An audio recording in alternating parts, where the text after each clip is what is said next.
Hello everyone, welcome to RSK electrical in Telugu. ఈరోజు మనము electrical paper గేట్లో DC machine అంటే electrical మిషన్లో డీసీ మిషన్ అనే టాపిక్లో ఒక క్వశ్చన్ అయితే అడిగారు 2014 అనమాట. ఆ క్వశ్చన్ అయితే ఈరోజు మనం డిస్కషన్ చేసుకుందాం. సో ఇచ్చిన క్వశ్చన్లో ఏ క్వశ్చన్ అయినా ఫస్ట్ ఆ ఇచ్చిన క్వశ్చన్లో గివెన్ డేట్ అయితే ముందు రాసుకుందాం. దాని ద్వారా మనం దాన్ని ఎలా సాల్వ్ చేయాలనేది తెలుసుకుందాము. ఫస్ట్ ఈ క్వశ్చన్ అయితే చదువుదాం మనం. The no load speed of 230 volts separately excited DC motor is 1400 rpm. ఇక్కడ ఏమి ఇచ్చారు మనకి? సపరేట్లీ ఎక్సైటెడ్ మోటార్ అంట. టెర్మినల్ వోల్టేజ్ అనేది మనకి 230 volts ఇచ్చారు. నో లోడ్ కండిషన్ లో ద స్పీడ్ అనేది మనకి ఎంత ఇచ్చారు? 1400 rpm లో ఇచ్చారు అన్నమాట. ఓకేనా. Next the armature resistance drop and brush drop are neglected.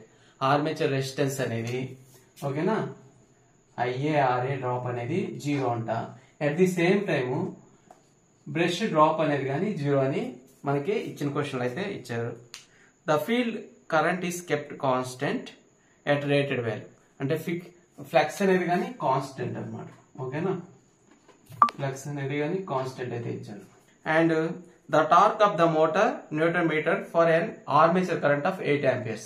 అంటే 8 amperes దగ్గర మనకి టార్క్ అనేది ఫైండ్ అవుట్ చేయమన్నారు.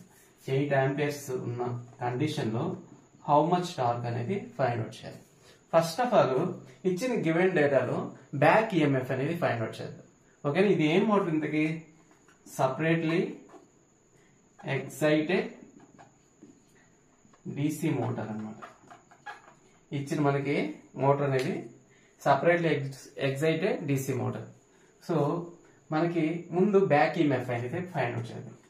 ఆల్రెడీ మనకి ఇక్కడ చూడండి ఆర్మేచర్ డ్రాప్ అనేది 0 అనమాట. అసలు బ్యాక్ ఈఎంఎఫ్ ఫార్ములా ఏంది? VT మైనస్ IARA అన్నమాట. ఈ IARA అనేది మనకి 0 ఇచ్చారు ఇచ్చిన క్వశ్చన్ లో.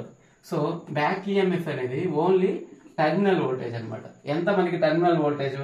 230 volts. అండ్ మనకేం కనుక్కోమన్నాడు? 8 amperes ఇక్కడ 8 amperes అనేది ఆర్మేచర్ కరెంట్ అనమాట. ఓకేనా, 8 amperes ఆర్మేచర్ కరెంట్ దగ్గర టార్క్ అనేది ఎంత అనేది ఫైండ్ అవుట్ చేయమని. ఇక్కడ టార్క్ ఫార్ములా ఏంటి? KA పై IA అనమాట. IA తెలుసు, మనకి KA పై అనేది తెలియదు అనమాట. Some constant value throughout ఏ కండిషన్ లో అనమాట. ఏ కండిషన్ లో అయినా మనకి ఆర్మేచర్ ఈ KA పై అనేది కాన్స్టెంట్. ఆల్రెడీ చూసారు కదా, ఫ్లక్స్ అనేది కాన్స్టెంట్ అనమాట. లోడ్ ఇంక్రీజ్ చేసినా డిక్రీజ్ చేసినా ఎనీ కేస్ అనమాట ఫ్లక్స్ అనేది కాన్స్టెంట్ గా ఉంటుంది. ఓకేనా. సో ఈ KA పైని ఫైండ్ అవుట్ చేయాలి. ఎలా? మనకి ఈ ఫార్ములా ఒకటైతే ఉంది బ్యాక్ ఈఎంఎఫ్ కి. అదే విధంగా ఇంకో ఫార్ములా ఏంటంటే EB proportional with KA pi omega అనమాట. ఓకేనా, దీని నుంచి మనము KA పైని ఫైండ్ అవుట్ చేస్తాం. KA పై ఏమొస్తుంది?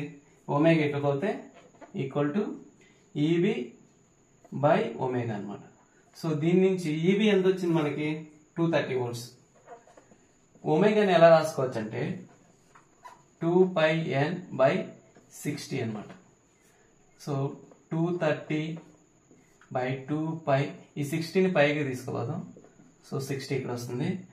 స్పీడ్ వచ్చి ఎంత మనకి? 1400 rpm. ఓకేనా, దీన్ని సింప్లిఫై చేస్తే మనకి 1.569 వస్తుంది అనమాట. Some constant.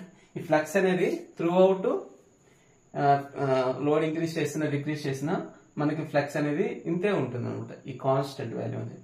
ఓకేనా. నెక్స్ట్ టార్క్ ఫార్ములా ఏంటి? ఓకేనా, ఈ ఫార్ములా అయితే యూజ్ చేద్దాం.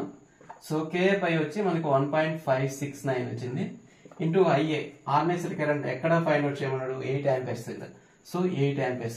దీన్ని సాల్వ్ చేస్తే మనకి 12.55 న్యూటన్ మీటర్ అయితే వస్తుంది అనమాట. సో ఈ విధంగా మనం ఈజీగా ఇచ్చిన క్వశ్చన్ ని అర్థం చేసుకొని ముందు గివెన్ డేటా రాసుకొని, సో మనకి ఇక్కడ ఏమి ఇచ్చారు? IARA డ్రాప్ అనేది నెగ్లెక్ట్ అన్నాడు. సో ఫర్ ఎగ్జాంపుల్ ఇక్కడ IARA డ్రాప్ నెగ్లెక్ట్ చేయకపోతే మనం ఈ ఫామ్ లో డైరెక్ట్ గా VT రాదనమాట. సమ్ డ్రాప్ అనేది రెడ్యూస్ అవుతుంది. సో 230 కన్నా తక్కువ వస్తుంది అనమాట. సో ఈ కండిషన్ లో మనకి IARA డ్రాప్ అనేది నెగ్లెక్ట్ చేస్తారు కాబట్టి మనం డైరెక్ట్ గా అయితే 230 volts అయితే తీసుకున్నాం. సింపుల్ గా మనం KA పై కనుక్కున్నాము. తర్వాత టార్క్ ఈక్వేషన్ లో సబ్స్టిట్యూట్ చేశాను. సో ఈజీగా మనకైతే టార్క్ వాల్యూ అయితే వచ్చింది. So thank you for watching. Next మరొక గేట్ క్వశ్చన్ అయితే డిస్కస్ చేసుకుందాం. Thank you.